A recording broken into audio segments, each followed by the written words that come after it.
Thanks so much for taking the time to share your story today, Isabella. Yeah, I guess before we get started, maybe you'd like to actually just like talk us through like your insomnia experience. Like, I guess this is going to be going on my YouTube channel, and as everybody knows, I'm an insomnia recovery coach. I helped you just a little bit along your journey, and I was really glad to have been a part of that.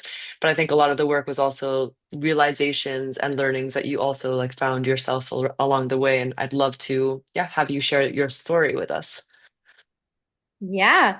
So my insomnia began shortly after the birth of my first daughter.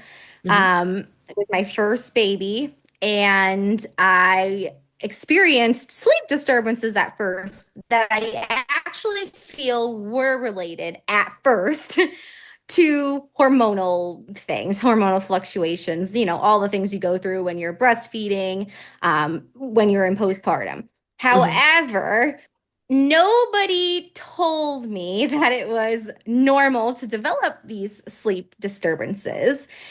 And everybody was quick to jump the gun and say that I had developed a postpartum mood disorder.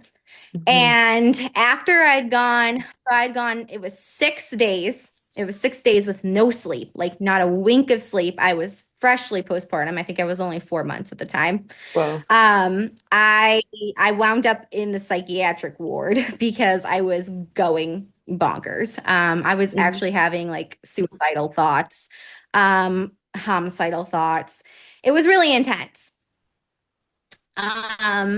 So they were quick to really throw a label on me and say that I had postpartum bipolar or I was experiencing a psychotic episode when in actuality I was just really, really, really, really sleep deprived. Hmm. Um, that got the ball rolling. And because medical doctors kept feeding me this information saying, oh, you've got some sort of mood disorder. We don't know what it is, but you Hmm. have one.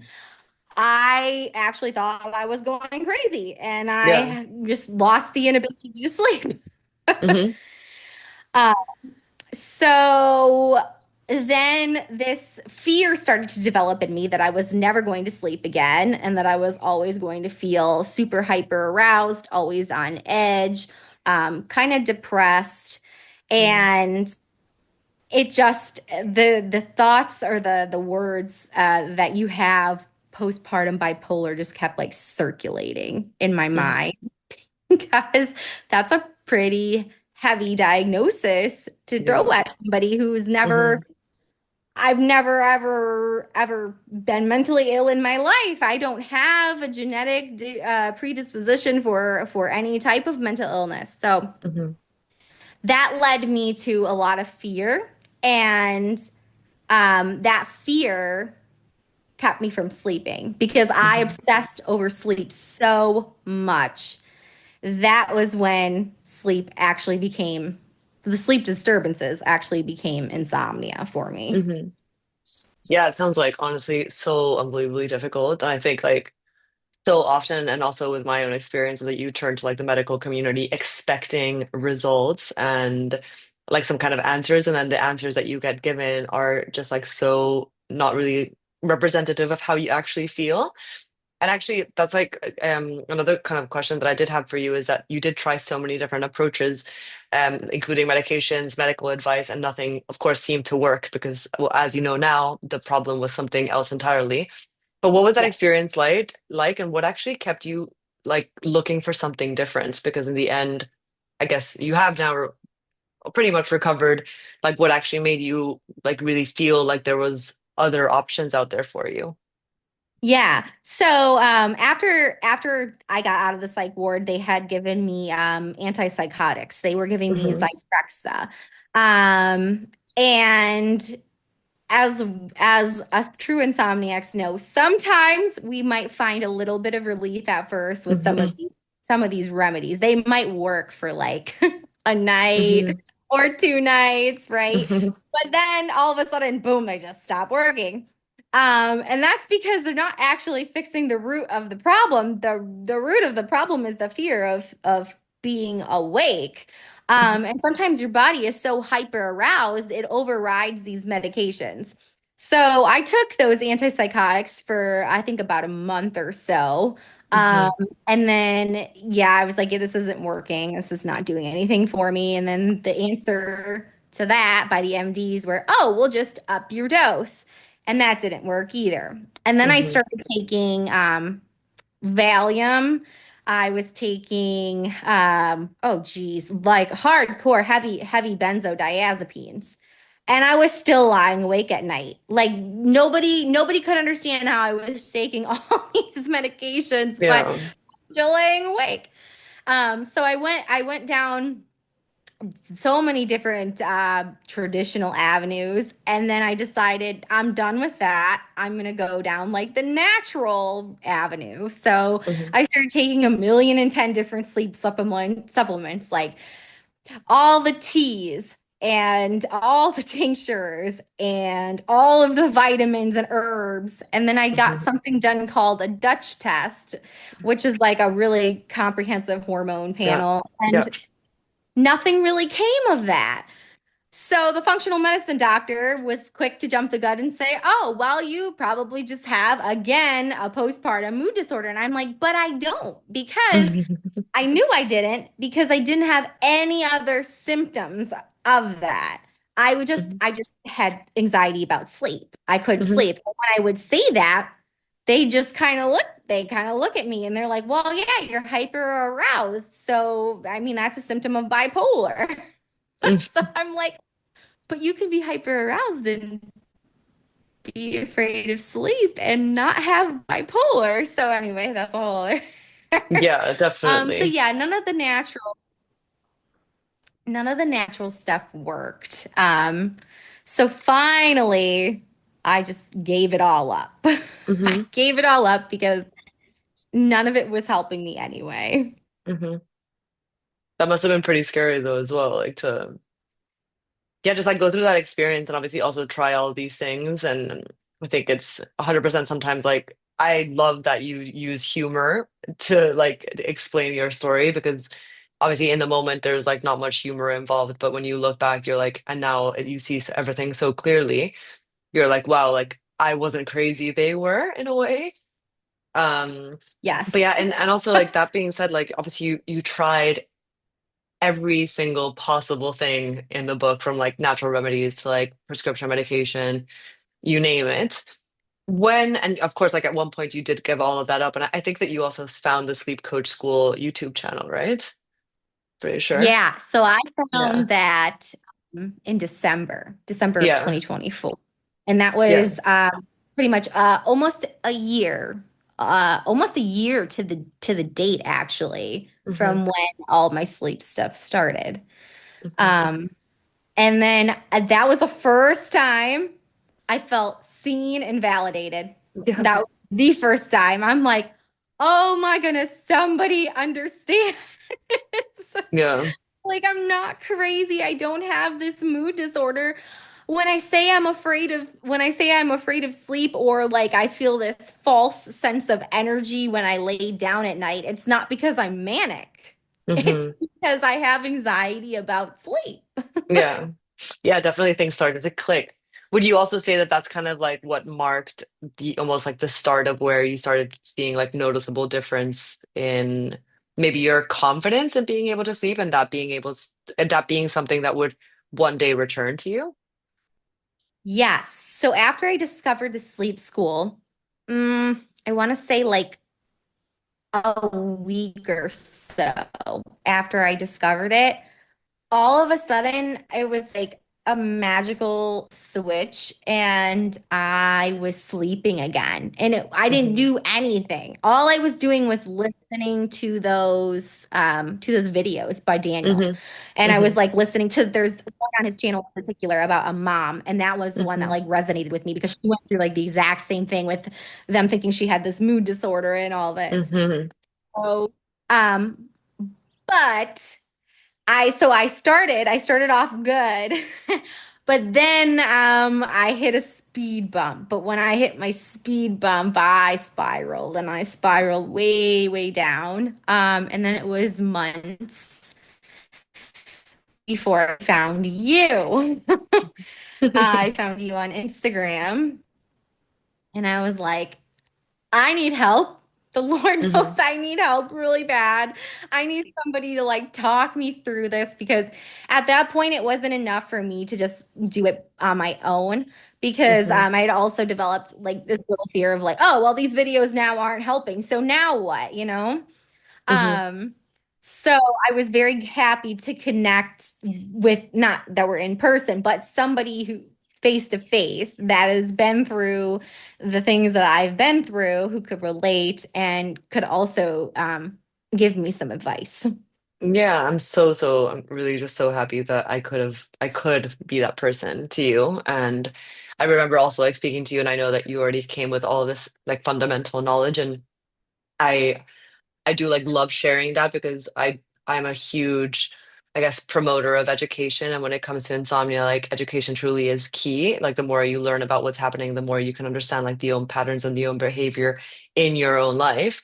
That being said, like yeah, you had a speed bump, and sometimes speed bumps almost feel really out of control because you think that you finally see being heard and seen by like the sleep coach school, and you feel confidence in this, but at the same time like now you have so much to lose. Like you gained so much by being able to sleep and like letting go, this act of surrender, and then almost like it being swept away from you can feel very disheartening.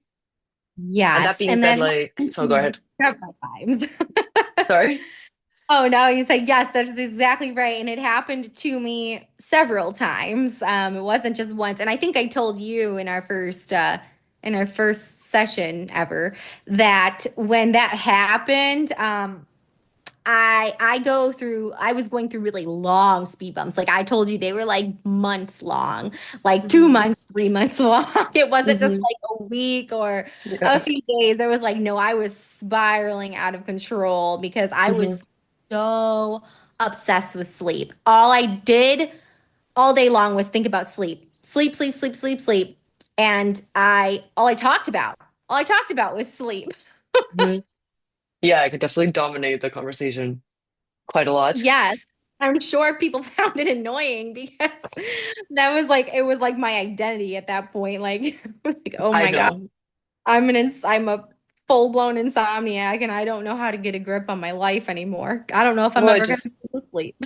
it just dominates like everything. And like it's funny they mentioned that because it feels like obviously that experience is now in the past for you. And in insomnia we talk about this element of like surrender or like letting go or finding confidence in your sleep again. And yes, you had speed bumps along the way, but how would you say that that act of surrender came to you? Like how would you remind yourself that that sleep was in a way effortless? Like what was letting go like?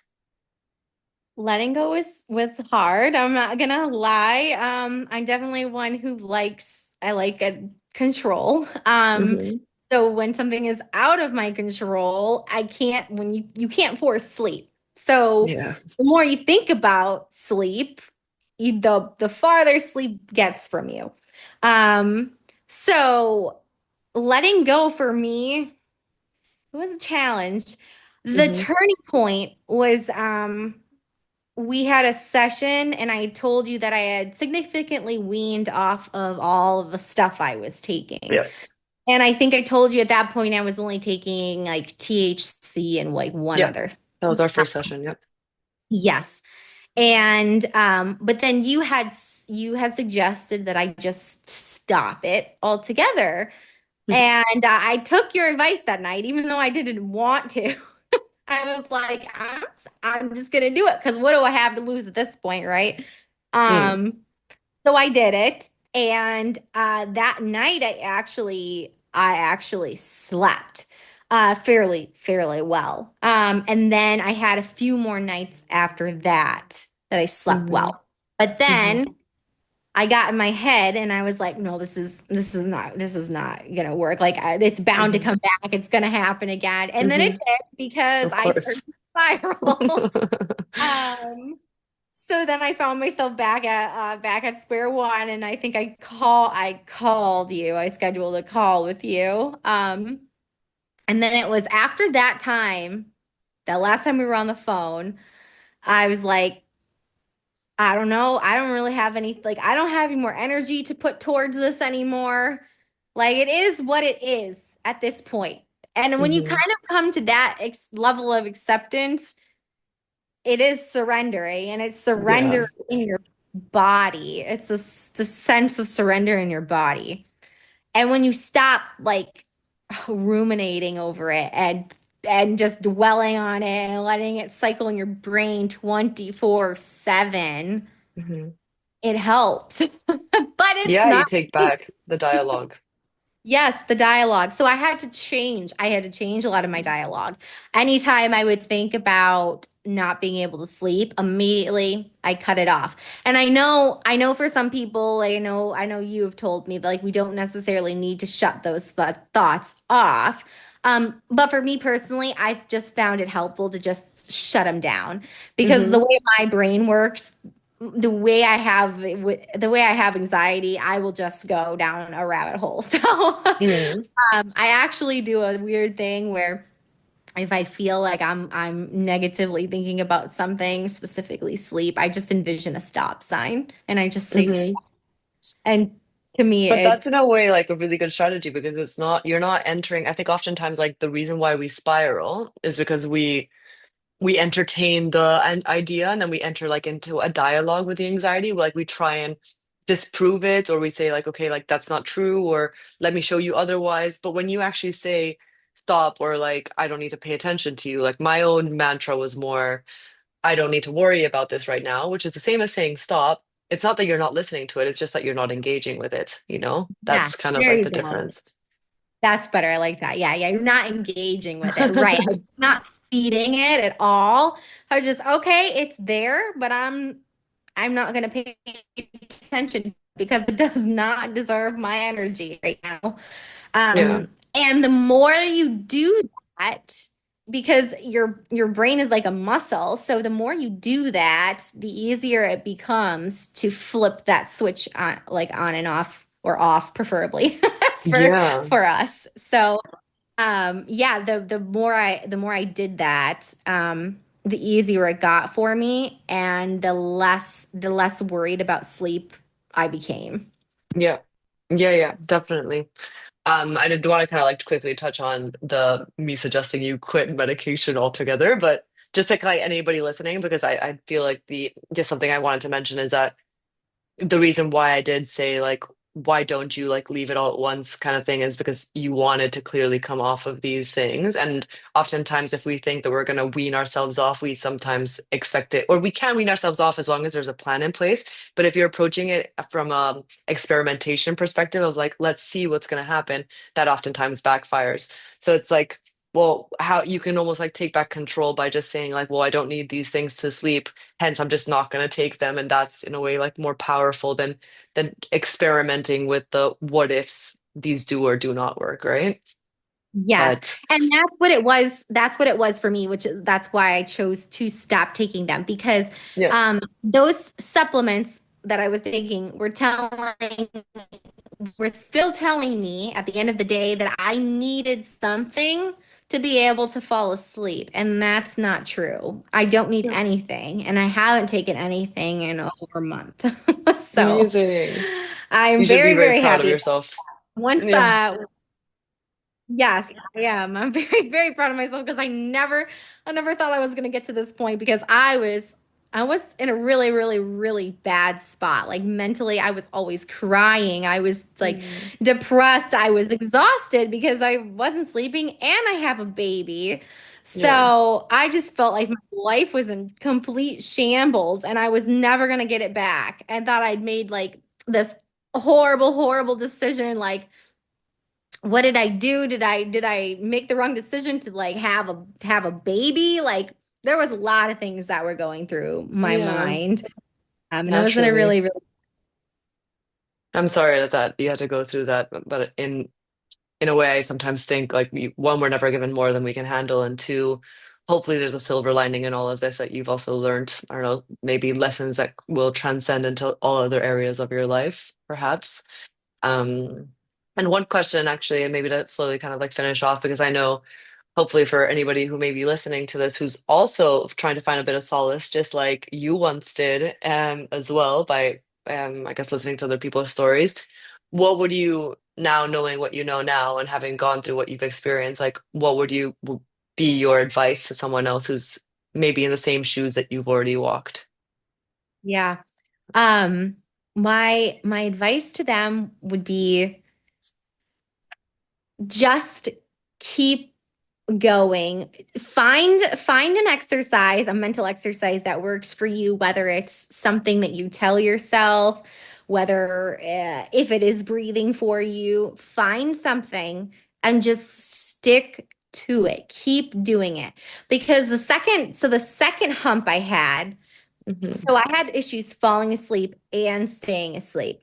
After I got over the anxiety of falling asleep, I had the issue of not being able to stay asleep because one, because my baby would wake me up, but two, because my body was still in a small, like a lower state of hyperarousal, but still hyperaroused. So I would just wake up in the middle of the night and I would have full-fledged anxiety because I'd be like, well, I'm not going to go back to sleep. How can I go back to sleep? Because I'm ruminating over the fear of not being able to sleep. Um, so find something, find a phrase or something that you can tell yourself in those times Hmm. because it will pay off, even if it doesn't at first, even if it takes like a month, it'll eventually work. Definitely. And also, once you get over the first hump, you will see that you'll develop a confidence. You'll develop a Yeah. new confidence in your ability to sleep. At least that's what has happened to me. The more good nights I have, and I don't even like really labeling them as good nights anymore because they're just nights now. So good. But Yeah. yes, but I guess if you just for the sake of it, the good nights that you have, they build confidence. Hmm. And then you can rest assured that, okay, well, I know how to sleep. So I'm gonna sleep Hmm. tonight and I'm gonna sleep the following night and the following night. It's a compound effect. Hmm. That's so, so powerful. Like I always think, and whenever I'm speaking to clients now, I always think that like insomnia recovery is just different levels, and it's like you're accumulating points, and you're just going through like every single level. Like like first, I don't know, getting over the fear is like level one, and then like I don't know, overcoming a speed bump can be like level two, and then leaving medication can be level three, and it's just like all it is just giving you the confidence back. So I really appreciate you sharing your story. I really hope that this is definitely going to reach a lot of the other people who are probably also struggling with the same. Um, but yeah, thank you so much for being here, and yeah, I'll speak to you soon.